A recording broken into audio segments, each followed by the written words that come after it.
Welcome back, everyone, to the HNL Movement Podcast. I'm very excited about this episode because this person has a lot of experience, not only in sports, playing baseball, but training in so many different ways through the years. And in his current position as a firefighter, he does a lot of training to stay fit and stay, in shape just for the job. But we're going to talk about a lot of great things, everything from sports, injuries, and just training in general. So today I have Cody Collins with me, joining me on the podcast. Thank you so much for joining me, Cody. Oh, thank you. Thank you for having me. Yeah, so let's jump straight into this. This is going to be a great one. Let's start by just talking about your childhood and what that was like growing up and how fitness or sports came into play. And was that something that kind of led all the way to adult life? So my dad, he was very, very strict with me. Okay. I have two other siblings, and I was the one that had the sports gene, the athleticism, the baseball gene, and he was a baseball guy. Mm-hmm. So he kind of just ran with that. And basically from a young age, from 10 years old up until now, I've been working out. He ended up getting me a personal trainer at the 24-Hour Fitness in Las Vegas, where I grew up, at 12 years old. And this guy was an Olympic bobsledder. Oh. He actually went with the Olympic team and helped train the Olympic team when they went to Beijing. And I actually helped him get there. I wrote him a letter of recommendation to our Team USA to get there. So I started out at a young age. Powerlifting, Olympic lifting. I was doing cleans and squats and snatches at 12 years old, and doing significant amounts of weight to where he was like, hey, maybe we should think about getting him into some meets. Yeah. And my dad was like, no, he's a baseball player. That's what he's going to do. This is all for baseball. So that was kind of ingrained in me from the very beginning. And it kind of carried over to the baseball field. I didn't just train in the weight room. I would go to baseball practice after school, and then I would stay late. I'd hit baseballs off a tee for hours.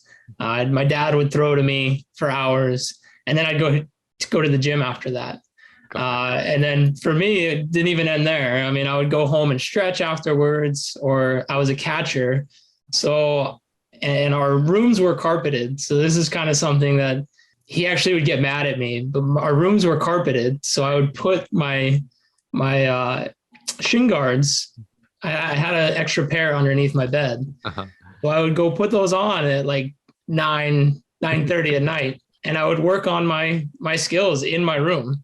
So I'd work on blocking and just little things that I was just kind of going through, and living in a 2-story home, you'd hear the banging all the time, and you'd hear my dad in the other room, hey, stop. So he kind of realized after a while that he had raised a monster, that there was only one thing that was going to make me happy, and that was always getting better.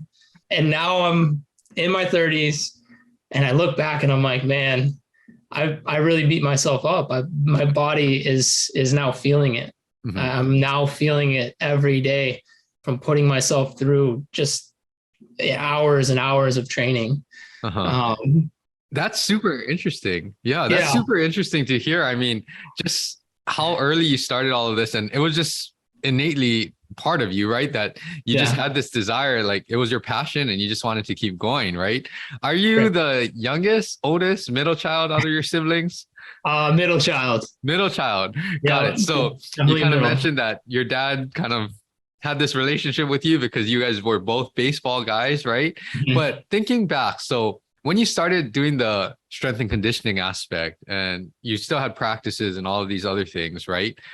What was it like for you as a kid, I guess? Like what made you develop this interest? Because that's kind of unusual for, a 12-year-old or younger. So failure. I think failure and the fear of failing. Mm-hmm. I think that has been what has driven me to this day.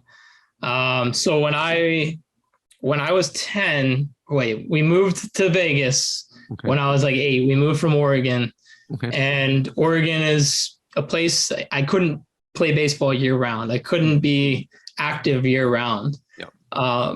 So that's one of the reasons we moved to Vegas, was so that all of us we could do things year round, all of the kids. And when I first moved to Vegas, I made an all-star team, and I only made the all-star team because of I guess a rule formality. Okay. I look back and probably wasn't good enough to make the all-star team, but I made it because of this formality. So I was the last guy on that team. I was the last guy on the bench. And this is Little League, where you get your 1 inning or your 2 innings and 3 or 1 at bat or something. And that was me. I mean, we had 13 guys on the team. I was 13, and they just snuck me into the lineup every day. So for me, I didn't like that feeling. Yeah. I didn't like that feeling of not being the guy. I didn't like that feeling of, like I really didn't do much. Yeah. And I'm not going to be put in positions to do much. So I think that was when I was 11. Okay. So when I was 12, I actually played Little League. I didn't play for the All-Stars, but I was one of the best players in the league that year. Okay. And that's what drove me. I did not like that feeling of possibly being left out, and then being the last guy on that bench, the last guy on that team. So that's where all of the fire has started. And I Nisa might have told you, but I kind of carry a little chip on my shoulder with everything I do. I think people are always doubting me. And that's what drives me. I mean, even if they aren't doubting me, I like to think that they are, because you're going to doubt what I'm going to do or how I'm going to show up. Or, I'm just going to make sure that once you see me and once you see things play out, there's going to be no doubt. Yes. So that's where it started. That was the fire, man. That was where the desire began. It was really driven by my dad. He pushed me. He pushed me really hard. Yes. I appreciate it, and I always look back, and the things that he did for me. I was very fortunate to have that push. Yes. That was it, man. That's the fire every day. Yeah, that's awesome to hear. And sometimes it just takes, one little, well, I guess it was over a season, right? But one event, right, that really helps you to figure out, like, how am I going to continue if I'm going to do this? Or, am I going to go a different direction? So I think those crossroads or those adversity times, hard times during your life, that really helps to shape you. And it's carried over, all the way to this day, right? I didn't mention earlier, but because I kind of slipped my mind, but yes. So everyone needs to check out Anissa's episode, because, I'll save you a little bit, but Anissa's your better half, right? So, I worked with Anissa, and that's how we got connected. But there's so many great things, I think, that you have along your journey. And then both of you guys train so intensely all the time, which is a good thing, because you stay in shape, right? You take care of your body and all of that.